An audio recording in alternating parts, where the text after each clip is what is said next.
రామచంద్రపురంలో 10 ఏళ్ల చిన్నారి హత్య కేసును పోలీసులు ఛేదించారు. సంచలనం సృష్టించిన మర్డర్ కేసులో నిందితుడు దొరికాడు. దొంగతనానికొచ్చి అడ్డుగా ఉన్న పాపను కడతేర్చాడు. తల్లిదండ్రులకు కడుపు కోతను మిగిల్చాడు. అంబేద్కర్ కోనసీమ జిల్లా రామచంద్రపురంలో ఈ నెల 4న ఇంట్లో అనుమానాస్పద స్థితిలో మృతి చెందిన 5వ తరగతి చిన్నారి రంజిత స్కూల్ నుంచి ఇంటికి వచ్చి తల్లికి ఫోన్ చేసింది.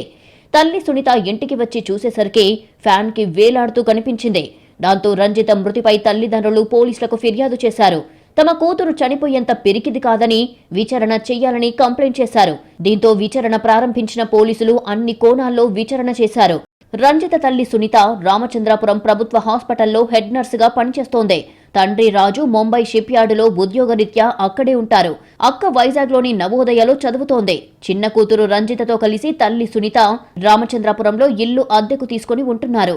వాళ్ళింటికి కింద కోటి అనే యువకుడు షాప్ నిర్వహిస్తున్నాడు. ఇంటర్నెట్ షాప్ ఉంది. కోటి స్నేహితుడు శ్రీనివాస్ ఒక యూట్యూబ్ ఛానల్లో పనిచేస్తున్నాడు. తరచూ కోటి షాప్ కి శ్రీనివాస్ వస్తుంటాడు. ఆ విధంగా సునీత ఫ్యామిలీతో కూడా పరిచయం ఉంది. దాంతో ఎప్పుడైనా అవసరమైతే చిన్న చిన్న పనులు చెప్పి చేయించుకుంటుంది సునీత. అయితే 4వ తేదీ తమ సొంతూరు కాకినాడకు పని మీద వెళ్లింది సునీత. ఆ సమయంలో కోటి స్నేహితుడు శ్రీనివాస్ షాప్ పై ఉన్న సునీత ఇంటికి వెళ్లాడు. స్కూల్ నుంచి అప్పుడే సునీత కూతురు రంజిత వచ్చింది. మీ అమ్మ ఫ్యాన్ రిపేర్ వచ్చింది, చెక్ చేయమని చెప్పిందని చెప్పాడు శ్రీనివాస. అదేమీ లేదని, ఇప్పుడు బాగానే ఉంది కదా అని చెప్పింది.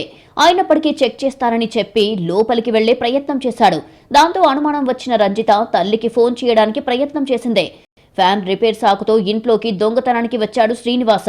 చెల్లి పెళ్లి చెయ్యాలి, ఈఎంఐలు కట్టాలి, ఈ మధ్య ఆర్థికంగా చితికిపోయాను అని తన సన్నిహితులతో చెప్పుకునేవాడు. సునీత ఇంట్లో దొంగతనం చేస్తే కష్టాలు గట్టెక్కేస్తాయని ప్లాన్ చేశాడు. ఇంట్లో ఎలాగూ తల్లి కూతురు మాత్రమే ఉంటారు కాబట్టి వాళ్ళింట్లో దొంగతనం చేయడం ఈజీ అనుకున్నాడు. దానికి అనుగుణంగా సునీత లేనప్పుడు ప్లాన్ చేశాడు. కానీ శ్రీనివాస్ ని చూసి చిన్నారి రంజిత గట్టిగా అరవడం, తల్లికి ఫోన్ చేస్తాను అని చెప్పడంతో తానిక్కడ దొరికిపోతాను అనుకున్నాడు. పక్కనే ఉన్న చున్నీని ఆమె గొంతుకు బిగించి చంపేశాడు. అనుమానం రాకుండా ఫ్యాన్ కి ఊరివేసి వెళ్లిపోయాడు. తలుపు డోర్ కూడా కిటికీల నుంచి చెయ్యి పెట్టి లాక్ చేశాడు. అలా అయితే ఎవరి మీద అనుమానం రాదని అనుకున్నాడు. పోలీసులు విచారణ చేస్తున్నంతసేపు వాళ్ల చుట్టూ తిరుగుతూ హడావిడి చేశాడు. వాట్సాప్ గ్రూపులలో సానుభూతి నటిస్తూ చిన్నారిని చంపిన వాళ్లను అరెస్టు చేయాలని, పోలీసులు కఠినంగా వ్యవహరించాలని మెసేజ్లు పెట్టేవాడు. రకరకాల కోణాల్లో విచారిస్తే అసలు నిందితుడు శ్రీనివాసేనని పోలీసులు అనుమానించారు. తానే చంపారని చివరికి విచారణలో ఒప్పుకున్నాడు. మొత్తానికి అభం శుభం తెలియని చిన్నారి శ్రీనివాస్ చేతిలో ప్రాణాలు కోల్పోయింది. మంచిగా నటిస్తూ దొంగతనం చేయడానికి వచ్చి అడ్డుకోబోయిన పాపను ఊపిరాడకుండా చేసి చంపేశాడు. చేసిన అప్పులు తీర్చాలంటే చోరీ ఒక్కటే మార్గం అనుకుని రంజిత కుటుంబంలో శోకం మిగిల్చాడు. శ్రీనివాస్ ను కఠినంగా శిక్షించాలని బాధిత కుటుంబ సభ్యులు డిమాండ్ చేస్తున్నారు.